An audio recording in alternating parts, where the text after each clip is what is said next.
సంవత్సరాల తరబడి government job కోసం వేచి చూస్తున్నారా? కేవలం 8 నెలల్లో మీ కల నెరవేర్చుకోండి. వెంటనే కింది నంబర్స్‌కి కాల్ చేయండి. నమస్తే రమగారు. నమస్తే జయ. రమగారు, మానవ జన్మ దీనికి సార్థకత ఏంటి? వచ్చాము, ఏదో ఆయన పంపించాడు, వచ్చాము, మళ్ళీ పిలుస్తాడు, వెళ్ళిపోతాం. కానీ ఈ జన్మకంటూ ఒక సార్థకత ఉండాలి కదా. దానికి మన మార్కుని మనం ఎలా వేసుకోవాలి? ప్రతి ఒక్కరం కూడా ఎవరికి చేతనైనంత, ఎవరు చేయగలిగినంత ఎట్లా? మానవ సహజమైన గుణాలు మనిషి అన్నాక ఏదో కొంచెం ఉండాలి, ఏవో ఉండాలి. ఈ ఉండాల్సిన వాటిల్లో మంచివి చెడువి కూడా ఉంటాయి. ప్రతివాడు అరిషడ్ వర్గంతో పోరాడుతూ ఉంటాడు. కామక్రోధ లోభమోహ మదమాత్సర్యాలతోటి పోరాడుతూనే ఉంటాడు. మనిషి పుట్టిన దగ్గర నుంచి చచ్చేదాకా వీటితో పోరాటమే. ఈ పోరాటంలో గెలుపొందుతూ తమవైన కొన్ని సుగుణాలని బాగా ప్రభావవంతంగా వాటిని ముందుకు తీసుకెళ్ళి తమ ముద్రని తమ చుట్టూతా ఉన్న సమాజం మీద వేయగలిగిన వాళ్ళు జీవన సాఫల్యం లభిస్తుంది. జీవితానికి సార్థకత అది. ఈ ముద్రలో చెడు ముద్ర, మంచి ముద్ర రెండు ఉంటాయి. ఆ ముద్ర తెల్లటిది, పారదర్శకమైనది, ఎల్లప్పటికీ గుర్తుపెట్టుకోదగిందా? ఎల్లప్పుడూ మనని మంచిగానే తలుచుకునేలాగా చేయగలుగుతుందా? లేకపోతే అది నల్లటి ముద్ర, చెరిపినా చెరగదు. ఎన్నాళ్ళైనా వాళ్ళు మనకు శాపనార్థాలు పెడుతూనే ఉంటుంది మన చుట్టూతా ఉన్న సమాజం. చచ్చాడు కానీ లేకపోతే నా చేతిలో చచ్చేవాడు, ఇలాంటి మాటలు అంటారు. మనం అది చేస్తామా, ఇది చేస్తామా? ఇది మనం ఆలోచించుకోవాలి. ఇదేంటంటే రోజువారీ నేను నా ముద్రని సమాజం మీద వేయాలి, నేను వెళ్ళిపోయా కూడా నా పేరు మంచిగా తలుచుకోవాలి, నేను ఎప్పటికీ నా కీర్తి చంద్రికలు విశ్వవ్యాప్తంగా ఉండాలి. ఇవన్నీ ఆలోచించం జయ. మనం ఎలా మనని భగవంతుడు పంపించాడు, భగవంతుడు పిలుచుకుంటాడు అనే విషయాన్ని గ్రహించకుండా మన నాటకం మనం ఆడుకుంటూ పోతాం.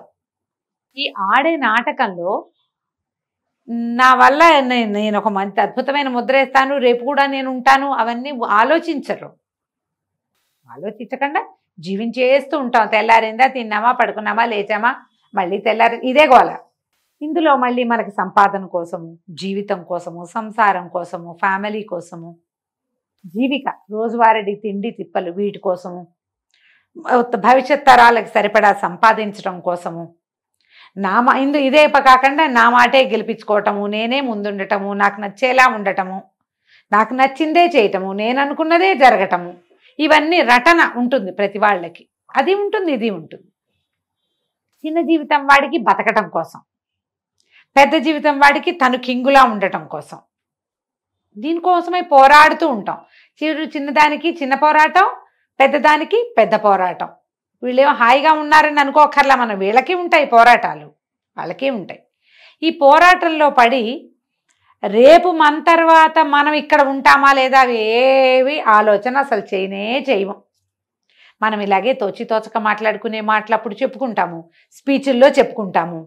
పెద్దవాళ్ళు ఎవరైనా మాట్లాడేటప్పుడు ప్రవచనకర్తలు నీదైన ముద్ర వేయి, నీ తర్వాత కూడా నువ్వు చిరంజీవిగా ఉండాలి అని మాట్లాడతారు, చెప్తారు. ఎవరైనా చనిపోయిన వాళ్ళ గురించి మాట్లాడుకునేటప్పుడు మనం వింటాము, ఆహా వీటి చచ్చి కూడా ఎంత మంచి పేర్లతో ఉన్నాడు, మనం కూడా ఇలాగే చెయ్యాలి అని ఒక వాక్యం వస్తుంది బ్రెయిన్లోకి. తెల్లారేక అన్నిటితో పాటు అది కూడా పోతుంది. అవి గుర్తుండవు.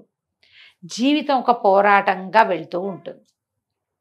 దీంట్లో నువ్వు సరైన పని చేస్తే నీ ముద్ర ఆటోమేటిక్గా ఉంటుంది. ఏమిటి ఆ సరైన పని? ఒకటి కళలు అవి ఉంటే, లలిత కళలు, ఫైన్ ఆర్ట్స్, వాట్లల్లో బాగా ముందుకెళ్ళటం. వీళ్ళు ఉండిపోతారు. రససిద్ధులైన కవీశ్వరులు వాళ్ళకి యశక్కాయాలకి ఎటువంటిది భర్తృగారు చెప్పారు, నాస్తి తేషాం యశక్కాయే జరామరణజం భయం అని. జయంతి తే సుకృతినో రససిద్ధాః కవీశ్వరాః నాస్తి తేషాం యశక్కాయే జరామరణజం భయం అని. కొంతమంది కవులో లేకపోతే ఇలా గాయకులని, వైతాళికులని, వీళ్ళంతా ఏంటంటే వాళ్ళు జయిస్తారు ఎప్పటికీ కూడా. రససిద్ధి కలిగిన వాళ్ళు, అద్భుతాలు సాధించిన వాళ్ళు, వాళ్ళ తాలూకు కీర్తికి జరా లేదు, మరణము లేదు. అంటే వృద్ధాప్యము రాదు, మరణము రాదు. ఎప్పటికీ వాళ్ళు ఈ ప్రపంచంలో ఉండిపోతారు. బాలసుబ్రహ్మణ్యం గారు 2 సంవత్సరాల క్రితం గతించారు. ఆయన కంఠం చెవిన పడని రోజుందా మనకి?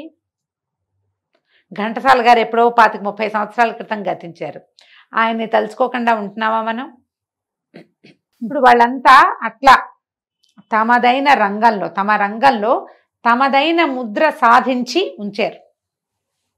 ఎప్పటికీ వాళ్ళని తీపి జ్ఞాపకాలు, వాళ్ళ మంచి గుర్తులు అద్భుతమైనవి గుర్తుంటూనే ఉంటాయి.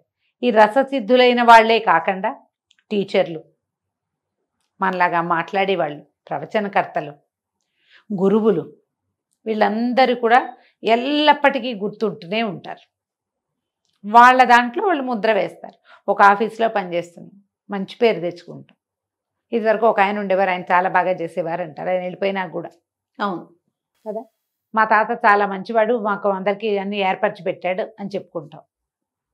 ఫ్యామిలీలో కూడా మన ముద్రలు ఉంచుకోగలుగుతాం. ఇప్పుడు ప్రతి వాళ్ళు రససిద్ధులే కాలేకపోతాం, కానీ మనమున్న సమాజంలో మనని తిట్టి చీదరించుకుని అసహించుకుని మన పేరు పెట్టుకోవడానికి కూడా ఇష్టం లేని స్థితులు కల్పించుకోకూడదు.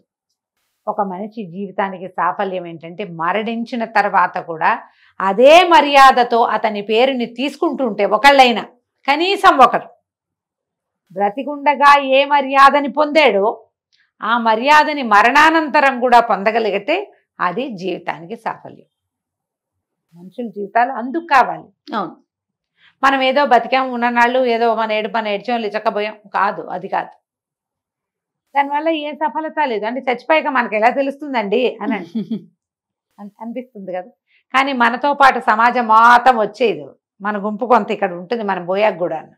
వాళ్ళకి తలవంపులు చిన్నతనము కలిగించకూడదు. నువ్వు ఇప్పుడు వేరే వారి గొప్పతనం మనం ఎలా వింటున్నామో ఈ భూమి మీద, రేపు మనం వెళ్ళిపోయాక మన గురించి అట్లానే వింటారు కదా. అంటారు, వినాలి.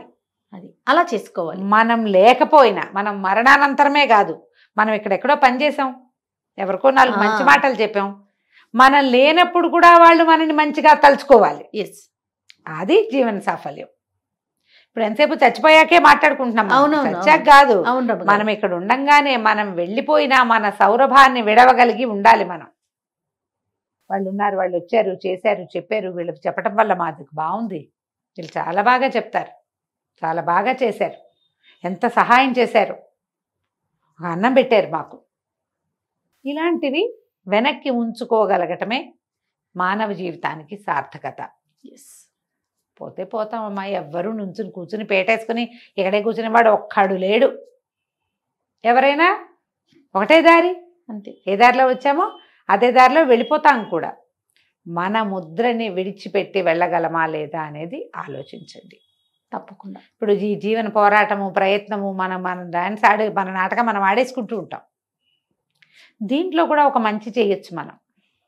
ఈ నాటకంలో ఎప్పుడు మంచి చేసే, సహాయం చేసే, ఒక మంచి మాట ఆడగలిగే అవకాశం ఎప్పుడు వచ్చినా దాన్ని తీసుకోండి ఖచ్చితంగా. మన జీవితంలో మనం వెళ్ళేటప్పుడు ఎన్నో పొరపాట్లు, తప్పులు, ఇతరులను ఇబ్బంది పెట్టడమో, ఎవరో ఒకళ్ళని ఇరుకున పడేయటమో, బాధ పెట్టడమో, ఏ సహాయము చేయకుండా వెళ్ళిపోవాల్సి జరుగుతూనే ఉంటాయి, అవుతాయి. మన మనుషులం కదా, జరుగుతుంది ఇట్లా.